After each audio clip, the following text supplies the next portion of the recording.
आप सभी DElEd BEd एवं समस्त जो हमारे वीडियो देख रहे हैं सभी लोगों को सुप्रभात।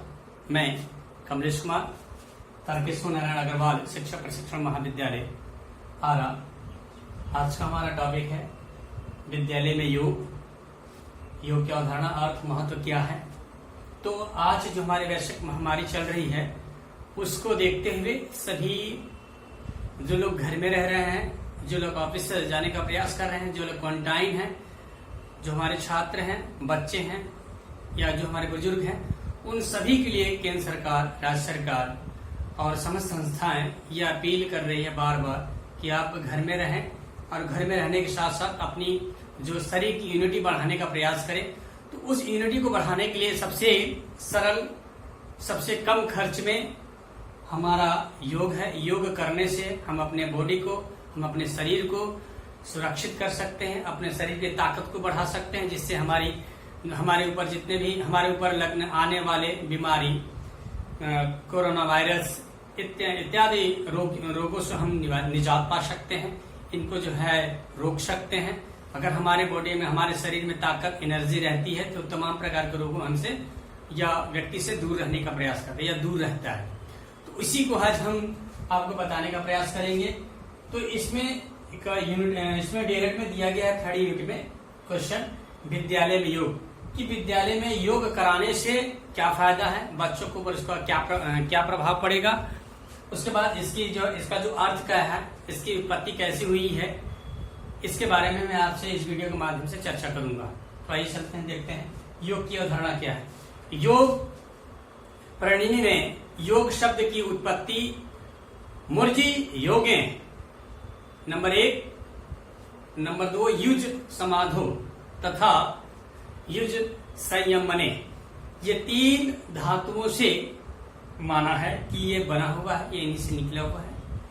इसकी जो प्रथम उत्पत्ति के अनुसार योग शब्द का अनेक अर्थों में प्रयोग किया जाता है, जैसे जोड़ना, मिलाना, मेल, समायोजन,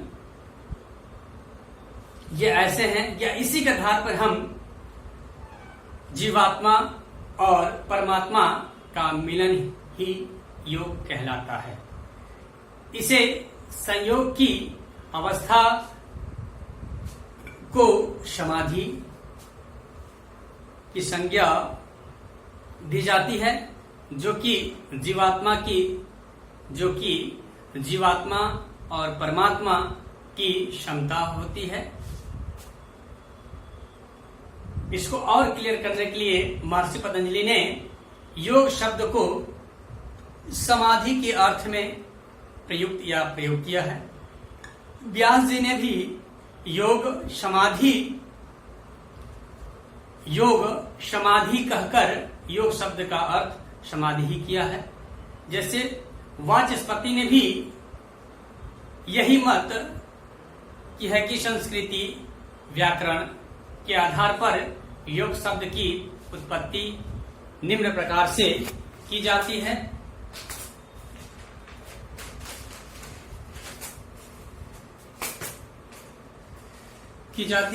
युज्यमते एतत् इति योग। योग इस प्रकार उत्पत्ति के अनुसार कर्मकारक के योग शब्द का अर्थ है। जैसे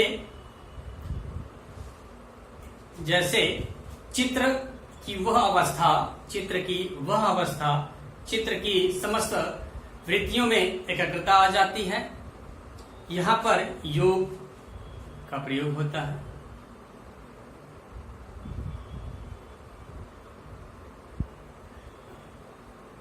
युज्यमते अनेन अति योग। इस योग के माध्यम से हम इसकी उत्पत्ति अनुसार कारण, कारक में योग शब्द का अर्थ वह साधन है जिससे समस्त चित्रवृत्तियों में एकाग्रता, समस्त अपने जो हमारे माइंड है, जो माइंड के अनुसार हमारे जो चित्रवृत्तियां अलग अलग जगहों पर भटकती हैं या चलती रहती है निरंतर, यहाँ से वहां जाना, वहां से या अपना हम यहाँ पर है कहीं और के बारे में सोचते हैं। ऐसी चीजों से एकत्रित एक साधन बना लेना ही योग कहलाता है। इसी आधार पर योग विभिन्न साधनों जैसे योग करने या योग के विभिन्न साधन हैं, जैसे हठ योग, मंत्र, भक्ति, ज्ञान, कर्म आदि को हठ योग, मंत्र योग, भक्ति योग, ज्ञान योग, कर्म योग आदि के नाम से भी जाना जाता है। जैसे राजयोग, राजयोग के अंतर्गत अष्टांग योग के नाम आते हैं। अष्टांग योग में देखते हैं जिस अष्टांग में हमारा यम, नियम, आसन, प्राणायाम, प्रत्याहार, धारणा, ध्यान, समाधि, ये हमारे 8 बिल्कुल अष्टांग योग हैं। इस 8 अष्टांग योग के माध्यम से हम पूरे योग को जो है करने का प्रयास करते हैं। जैसे इसमें है राजयोग। अब देखते हैं कि यम, नियम, आसन, धारणा, प्रत्याहार, धारणा, समाधि, ये जो है योगों के माध्यम से हम क्या क्या पा सकते हैं, क्या किन किन चीजों पर जो संयम रख सकते हैं। तो सबसे पहले देखते हैं यम। यम में हम क्या करते हैं, अहिंसा। हम अहिंसा के माध्यम से एक दूसरे का सहयोग, एक दूसरे के प्रति लगाव, एक दूसरे का जो है निरंतर अच्छाइयों के बारे में सोचने का प्रयास करते हैं यम के माध्यम से। यम के ही माध्यम से दूसरा हमारा आता है सत्य। हम क्या करते हैं कि योग अगर व्यक्ति करता है या यम के अनुसार चलता है तो हमेशा सत्य बोलने का प्रयास करता है। उसके बाद अस्त में ये आपका तप है, अस्तते, जैसे चोरी न करना, झूठ न बोलना, किसी को परेशान न करना, किसी के प्रति बुराई न सोचना, ये तमाम चीजें इनके अंदर आती हैं। उसके बाद इसमें आता है ब्रह्मचर्य। तो ब्रह्मचर्य का अर्थ ये होता है कि तमाम जो बाहरी भौतिक सुख सुविधाओं को छोड़कर अपने आप को ब्रह्मचर्य, अपने जो यथावत जो गांव मोहल्ले इत्यादि चीजों को छोड़कर बिल्कुल खाली स्थान पे, पहले हमारे ऋषि महर्षि जैसे करते थे, कुटियाओं को या घर परिवार छोड़कर कुटिया में जाकर रहते थे, जंगलों में जाकर कुटिया बनाते थे। इससे भौतिक जो भी हमारा सुख सुविधाएं उसे छोड़कर ब्रह्म जीवन स्थापित कर, ब्रह्म जीवन को अपने आप को लीन कर लेते हैं। उसके बाद इसमें आता है अपरिग्रह। इसमें क्या होता है अपरिग्रह में कि तमाम भौतिक जो भी अनावश्यक चीजें होती है, जो भी अनावश्यक वस्तुएं होती हैं, उनको क्या त्याग करना। ऐसी जो त्याग करते हैं, जैसे वर्तमान कंडीशन क्या है कि लोग समाज में देखकर कोई क्या कर रहा है कोई नहीं कर रहा, उसको एक दूसरे को देखकर अपने आप को चेंज करने या भौतिक सुख सुविधाओं को देखकर चेंज करने का प्रयास करते हैं। जैसे आज देखा जा रहा है कि केंद्र सरकार, राज्य सरकार जो हमारे कोविड-19 है उसमें कहा जा रहा है कि एसीओं का प्रयोग ना करें। ये हमारी क्या आधुनिक सुख सुविधाएं हैं। अगर हम स्वच्छ हवा, बिल्कुल बाहरी प्राकृतिक हवा लेते हैं तो उससे हमारे शरीर की इम्यूनिटी बढ़ेगी। पर लेकिन अगर हम एसी का हवा ये इससे लेते हैं तो हमारे इम्यूनिटी को कमजोर करती है, इससे हमारे बॉडी को नुकसान होता है। ये हमारी भौतिक सुविधा, इन ऐसे सुख सुविधाओं को छोड़ना ही अपरिग्रह कहलाता है। इससे हमारी क्या होती है, बॉडी को जो है यूनिटी बढ़ती है, जो प्राकृतिक हवाएं हमको मिलती है या प्राकृतिक सुख सुविधाएं जो होती है उससे हमारी बॉडी को जो है एक एनर्जी, एक जो सत्य राह पर चलने का प्रयास करते हैं। उसके बाद इसमें आता है नियम। नियम में क्या होता है, सोच, संतोष, तप, स्वाध्याय, ईश्वर परिणाम। ये हमारा क्या है कि अगर सोच है, सोच में क्या, शरीर मन की शुद्धि को ही सोच कहते हैं। बल्कि इसका एग्जाम्पल हम अगर देखते हैं या देने का प्रयास करते हैं कि जैसे स्नान, वस्त्र, खान पान आदि से शरीर की स्वच्छ रखा जाए तो हम सोच कहते हैं। बिल्कुल सही है। लेकिन परंतु सेकेंड नंबर में हम सेकेंड नंबर यह है आपका कि विद्या, ज्ञान, सत्संग, संयम, धर्म आदि इन चीजों से भी अपने आप को जो है स्वच्छ, नियम और अपने आप को साफ कर सकते हैं। ये तो हमारा गया शौच। अब हम थर्ड में देखते हैं कि धनोपार्जन को पवित्र रखने के उपाय को भी मन की शुद्धि कहते हैं। जैसे हमारे पास, जैसे कभी कभी देखते हैं कि लोग खाने बगैर मरते हैं, किसी के पास इतना पैसा हो गया है, पैसे का जो प्रयोग नहीं कर पाता है, तो ऐसे धनों को क्या करते हैं, हम एक दूसरे का सहारा एक दूसरे को देने का प्रयास करते हैं। हमारा सोच, जो हमारा माइंड है हमारा चेंज होता है, वो हमारा बॉडी, एक हमारा शरीर एक अच्छे स्वच्छ मन के साथ चलने का प्रयास करता है।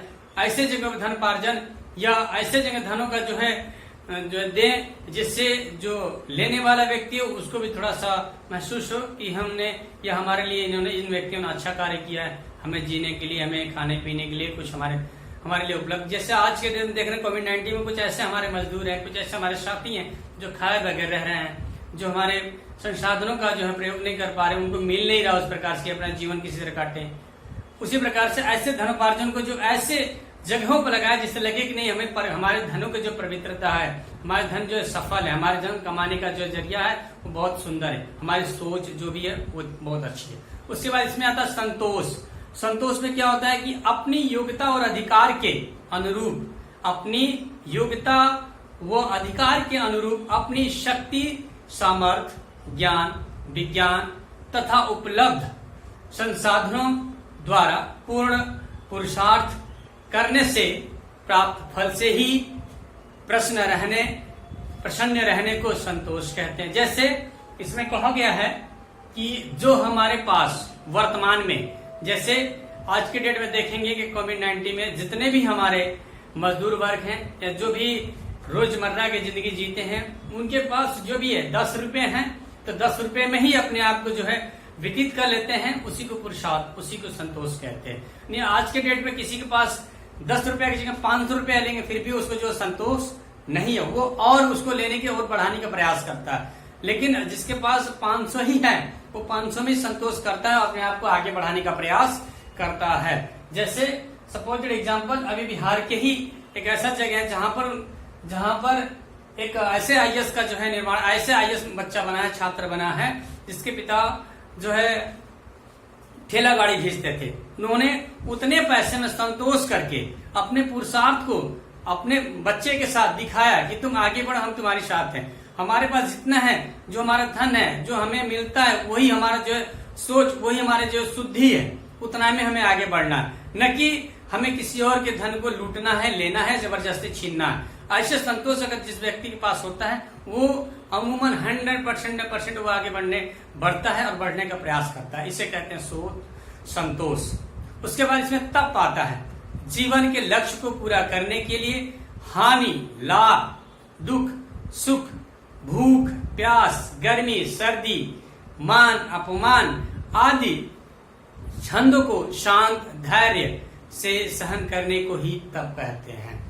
इसके अंतर्गत हम क्या करते हैं कि जब हमें कुछ हासिल करना है या किसी से लेना है, तो अपने आप को एक ऐसे धैर्यवान व्यक्ति का जो है परिचय देना है। या जैसे विद्या है, विद्या अगर लेना है तो अपने आप को धैर्य बनना पड़ेगा। अगर जिस व्यक्ति के पास विद्या अगर आ जाती है, ज्ञान आ जाता है, तब भी उसे धैर्यवान बनना है। अगर वो धैर्यवान नहीं बनता है तो वहां पर उसे हानि होने के चांसेस अत्यधिक होते हैं, वहां पर उसके काम बिगड़ने के चांसेस अत्यधिक होते हैं। तो तप के अंतर्गत जीवन के लक्ष्य को पूरा करने के लिए अपने आप को हानि, लाभ, दुख और सुख, भूख, प्यास, गर्मी, सर्दी, मान, अपमान, सारी चीजों को क्या करना है, धैर्य पूर्वक शांतचित्त होकर सहना है, सह लेना ही तप कहलाता है। उसके बाद इसमें आता है स्वाध्याय। भौतिक विधा व आध्यात्मिक विधा दोनों का ही अध्ययन करना स्वाध्याय कहलाता है। जैसे हम भौतिक स्थिति हमारी क्या है कि पहले हम क्या करते थे, पटरियों को पढ़ने का प्रयास करते थे। पहले आध्यात्मिक पेड़ों के नीचे पढ़ने का प्रयास करते थे, ज्ञान लेने का प्रयास करते थे। लेकिन अब हमें क्या है, अगर हम पेड़ के नीचे लेंगे तो वो हमारी जो भौतिक स्थिति है, हमें जो नए ज्ञान की जरूरत है वो जल्दी नहीं मिल पाएंगे। अगर एक रूम में बंद करके लेते हैं तो भी हमें आध्यात्मिक ज्ञान नहीं मिल पाएंगे।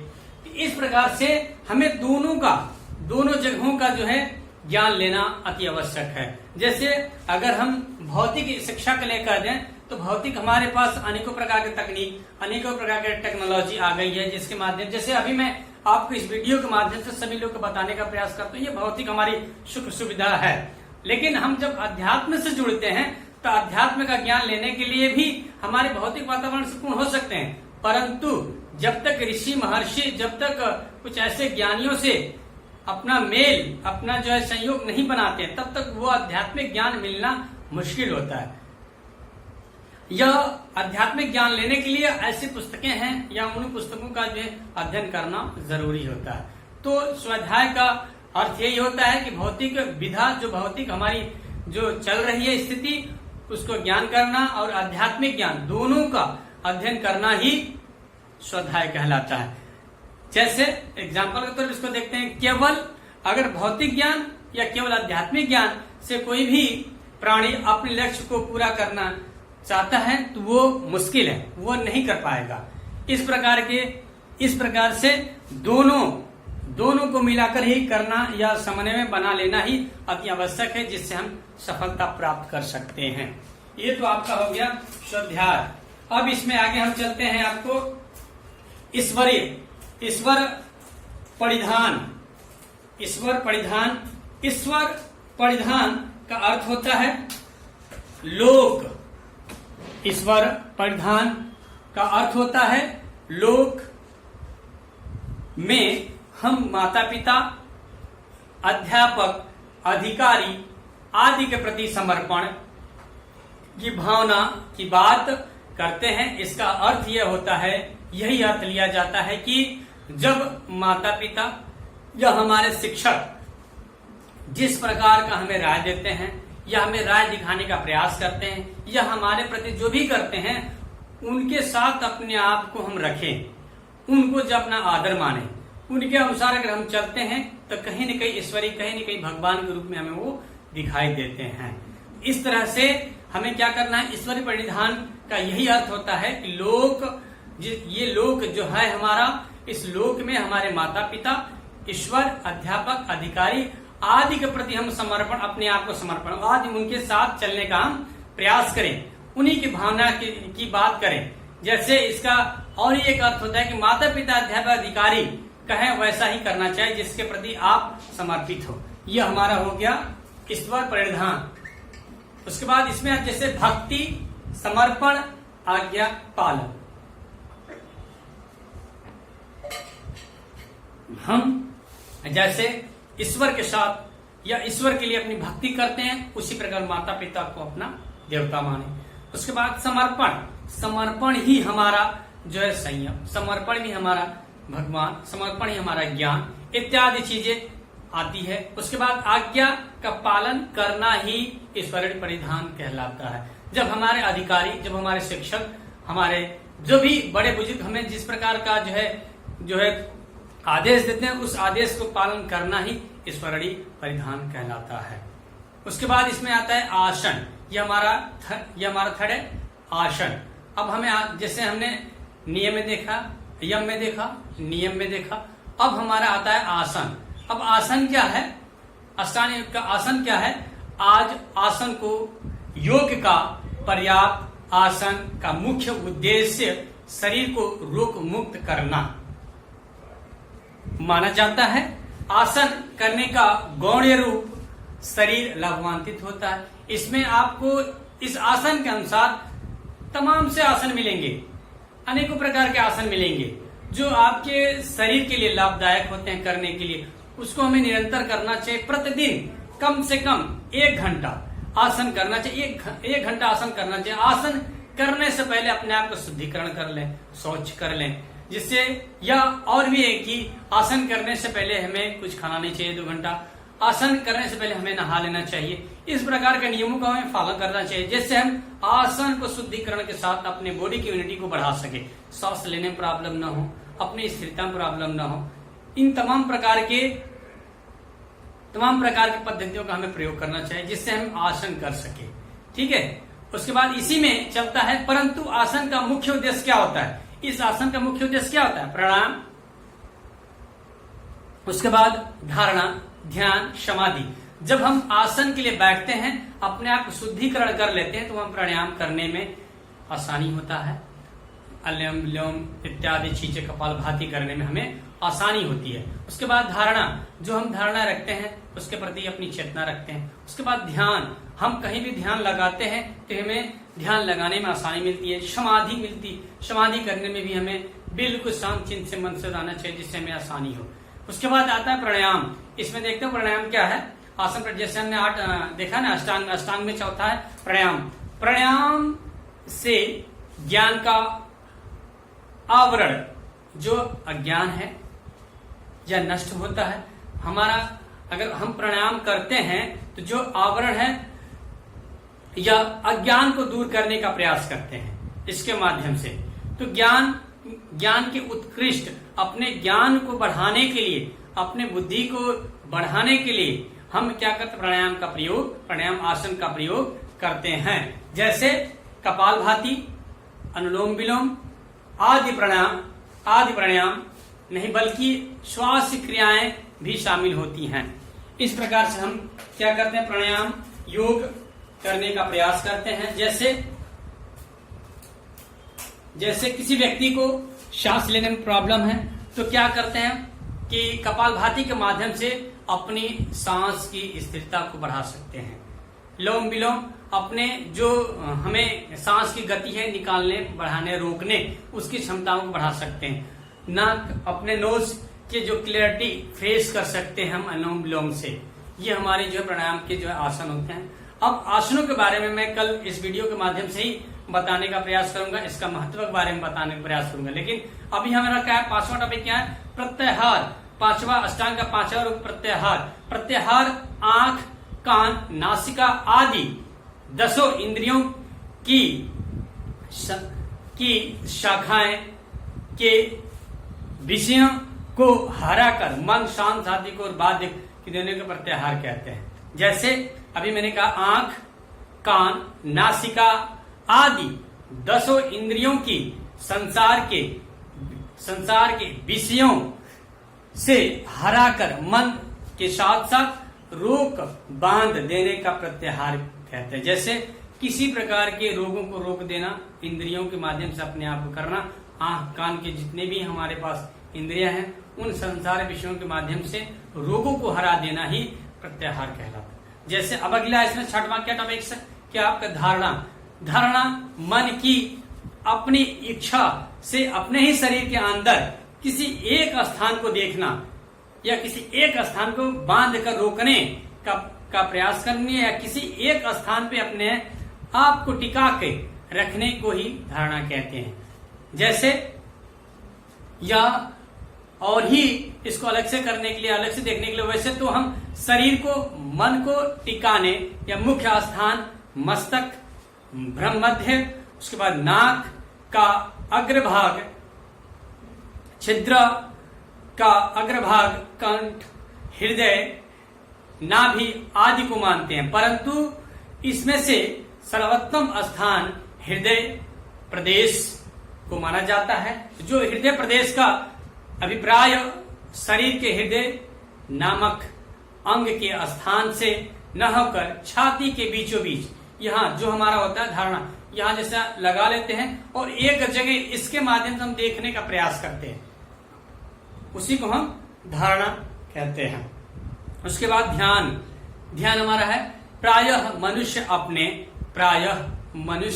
अपने दैनिक में इतना व्यस्त रहता है, प्रायः मनुष्य अपने दैनिक कार्यों में इतना व्यस्त रहता है कि अपने ही स्वास्थ्य के बारे में या उसे यह भी बोध नहीं रहता है कि जीवन का अनुरूप या जीवन का अनुपम कार्य ध्यान करना है।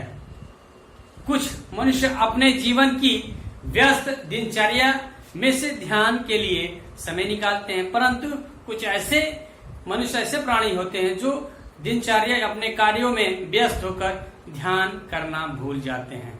तो ध्यान करना ही एक सफल या उसके बारे में सोचना ही सफल प्राणी की पहचान है। परंतु ध्यान में मन नहीं लगता है। ध्यान के लिए सर्वोत्तम समय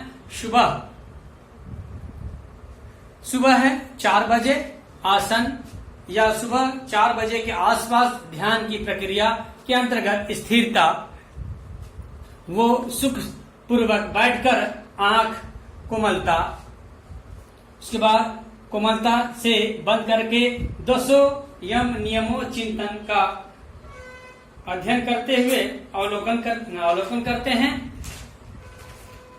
इसके बाद पिछले दिन कुछ व्यवहार को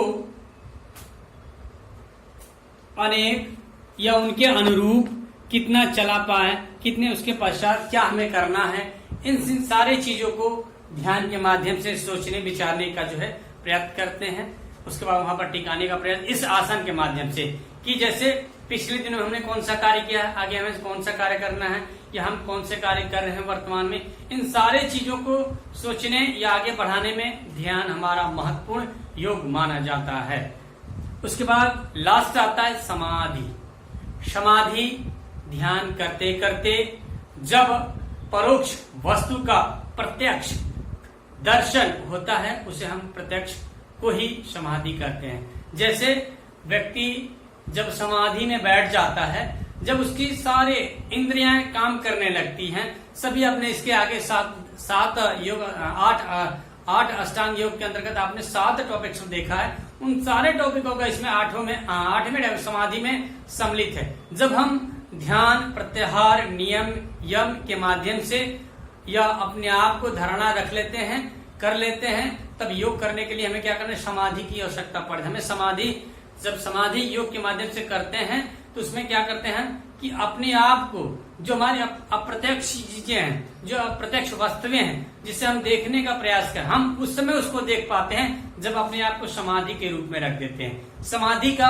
अर्थ ये होता है कि अपने आस पास, आगे पीछे कुछ भी दिखाई न देना, बिल्कुल अपने आप की आंखों से या अपने मन को, जैसे अभी कहा ना कि योग का अर्थ ही होता है आत्मा से परमात्मा का मिलन, या मिलन का एक मार्ग ही योग कहलाता है। उसी प्रकार से जब हम समाधि लेते हैं या समाधि की आसन को धारणा करते हैं, तो अपने आप को बिल्कुल अप्रत्यक्ष, बिल्कुल जमीनों से लगता है कि हवा में अपने आप को हो गए, हमारे ना आगे पीछे ना नीचे ऊपर कोई नहीं है। बस हमें क्या है, समाधि हमें ध्यान लगाना है। बस हमें ध्यान से प्रभु का नाम या कुछ ऐसे इंद्रियों को अपने एकत्रित जगह पर करने का प्रयास करते हैं। जैसे अभी इसके ऊपर पहले मैंने देखा था, आपने देखा होगा कि जब हम धारणा अपने लिए करते हैं तो अप्रत्यक्ष चीजों को देख लेते, या अपने आगे पीछे जो होने वाली चीजें हैं उनको ध्यान लगाकर सोचने का प्रयास करते हैं।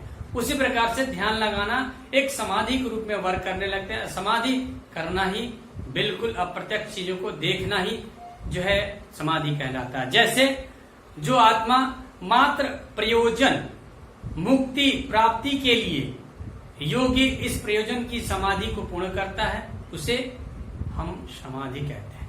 यह आपका हो गया अष्टांग योग। अब आपको आगे चल बताते हैं कि जो ये 8 अष्टांग योग हैं, ये तो पहला था राज्य योग के अंतर्गत। उसके बाद अब हम बताएंगे इसमें कर्म योग, भक्ति योग, उसके बाद आपका आएगा ज्ञान योग। ये ऐसे 3 योग और हैं जो हम आपको कल बताने का प्रयास करेंगे। आज के लिए इतना ही। जय हिंद।